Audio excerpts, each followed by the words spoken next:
तो आज के इस वीडियो में हम बात करेंगे कि हम एक कस्टमर सेंट्रिक बिजनेस मॉडल कैसे डिज़ाइन कर सकते हैं, ठीक है। और इसको मैं सिंपली ब्रेक डाउन करूँगा, तो आप वीडियो में आखिरी तक बने रहिए। तो उससे पहले हम समझते हैं कि एक बिज़नेस मॉडल क्या होता है। तो अगर मैं इसको सिंपली बताऊँ आपको कि आप कैसे कोई वैल्यू क्रिएट करते हैं और डिलीवर करते हैं अपने कस्टमर को, और उसके रिटर्न में आपको पैसा मिलता है सस्टेनेबली, ये होता है आपका बिजनेस मॉडल, ठीक है।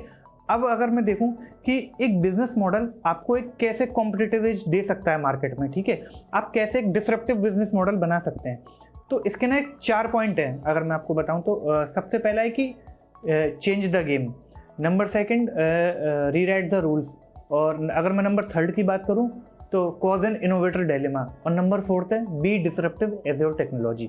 तो अब यार वन बाय वन हम इसको डिस्कस करते हैं, और इसके अलावा भी मैं वीडियो में आपको और भी टिप्स दूंगा जिससे आपके सक्सेस होने के चांस बहुत ज़्यादा बढ़ जाएंगे और आप एक कस्टमर सेंट्रिक और कस्टमर ओरिएंटेड बिजनेस मॉडल बना पाएंगे।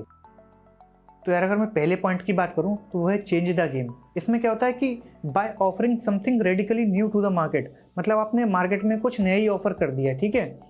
अगर मैं इसको आपको इंडियन एग्जांपल दूं तो वो है पेटीएम।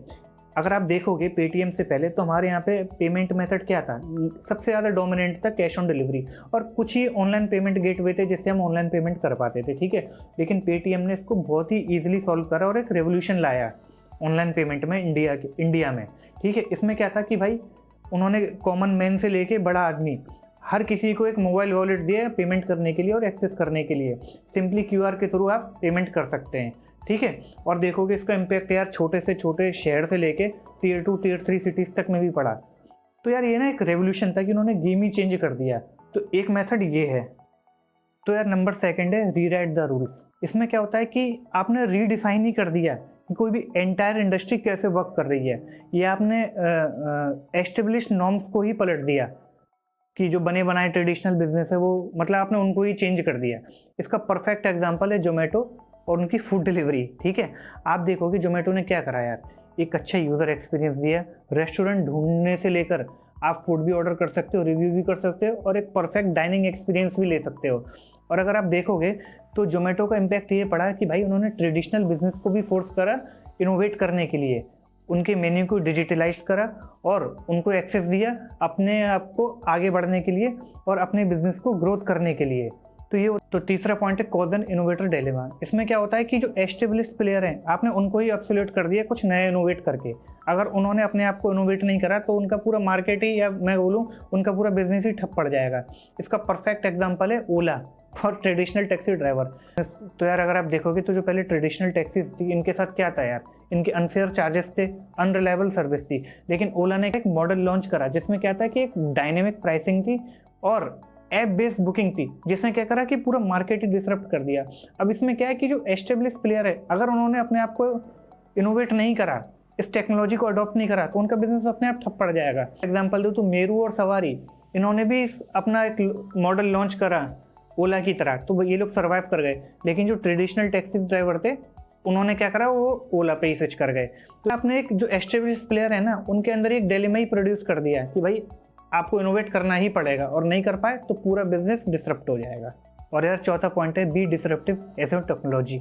इसमें क्या है कि आपका बिजनेस मॉडल अलाइन करना चाहिए आपकी डिसरप्टिव टेक्नोलॉजी के साथ, ठीक है। इसका परफेक्ट एग्जांपल है जियो और उनके 4G नेटवर्क।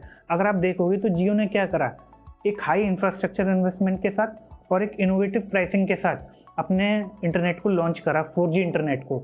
इससे हुआ क्या, जो कि अदर प्लेयर थे लाइक एयरटेल, वोडाफोन, ये सब ये 2G और 3G उस टाइम पे बहुत हाई प्राइसिंग चार्ज कर रहे थे। तो क्या वो जियो ने क्या करा कि अपनी टेक्नोलॉजिकल एडवांसमेंट से ऐसा बिजनेस अलाइन करा अपना कि उन्होंने पूरा मार्केट ही डिसरप्ट कर दिया। इससे बाकी कंपनीज को भी अपने प्राइस डाउन करने पड़े मार्केट शेयर लूज होने के डर से, ठीक है। तो आप देखोगे इसमें क्या था, जियो ने पहली बात तो अफोर्डेबल प्राइस दिया, और पहले तो उन्होंने फ्री इंटरनेट दिया, लेटर वो लोग जो है सस्ते डेटा प्लान्स देने लगे। तो यार ये होता है कि आपकी टेक्नोलॉजी आपके बिजनेस के साथ अलाइन करके कैसे डिसरप्ट करती है मार्केट को। तो ये मैं अगर आपको एक टिप दूँ ना, तो यार आपको ये आइडेंटिफाई करना है कि what do you have at your core, आपके बिजनेस का कोर क्या है, ठीक है। आपको उस पर फोकस करना है, अपनी कोर वैल्यूज पे। और कोर वैल्यूज क्या है, capabilities of really exceptional value, ठीक है। वो क्या है, प्रोसेस है या प्रोडक्ट है, कंटेंट है कि डेटा है, सर्विस है या सॉफ्टवेयर है। आपको इन पैरामीटर्स पे पूरा ध्यान देना है। और यार अगर मैं टिप नंबर 2 की बात करूं तो वो है कि how could you realise your value, आप अपनी वैल्यू को कैसे। नंबर 1 है कि वो ओपन है या प्रोप्राइटरी है, नंबर 2 है वो प्रीमियम है या फ्रीमियम है, और नंबर 3 है वो सब्सक्रिप्शन बेस्ड है या लाइसेंस बेस्ड है। जो ये 2 टिप्स शेयर करी आपके साथ, अगर आपको लगता है कि मैं इस पर डिटेल्ड वीडियो बनाऊं तो यार आप कमेंट लिखो यहाँ पे अच्छे और मैं आपको इस पर डिटेल्ड वीडियो बना कर दूंगा।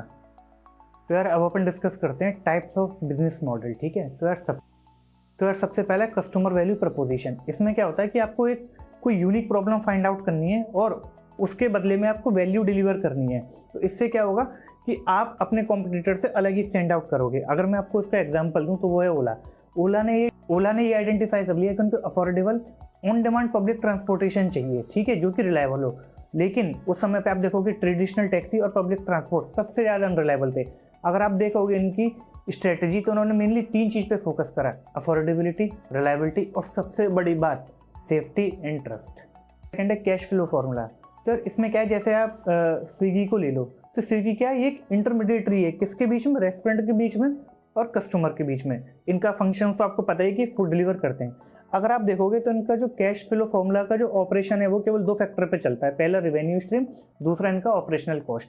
तो अगर आप इनका रेवेन्यू स्ट्रीम देखोगे तो ये कहाँ से कमा रहे हैं, सबसे पहला भाई ये रेस्टोरेंट से चार्ज कर रहे हैं, ठीक है। दूसरा ये डिलीवरी फीस चार्ज कर रहे हैं कस्टमर से।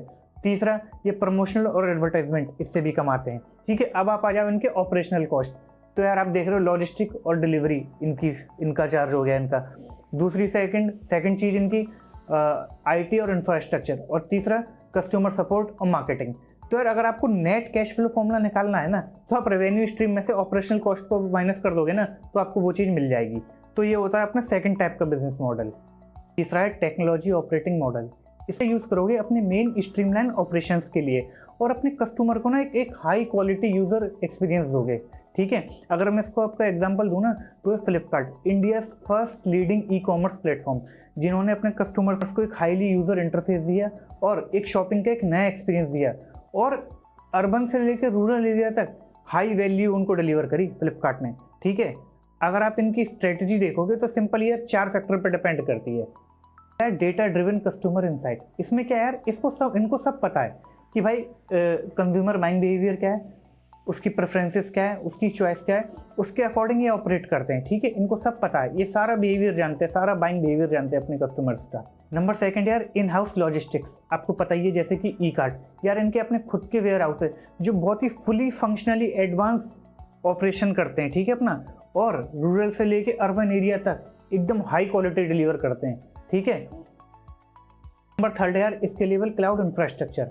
अब ये क्या है यार, आप देखते हो ये जो ई कॉमर्स प्लेटफॉर्म है, आप देखते हो कि बिग बिलियन सेल्स चल रही है, कभी कोई दिवाली सेल चल रही है, तो भाई इतना सारा ट्रैफिक ही कैसे मैनेज करेंगे, इतने सारे कस्टमर्स को कैसे मैनेज करेंगे, उस वक्त ये इनके काम आता है।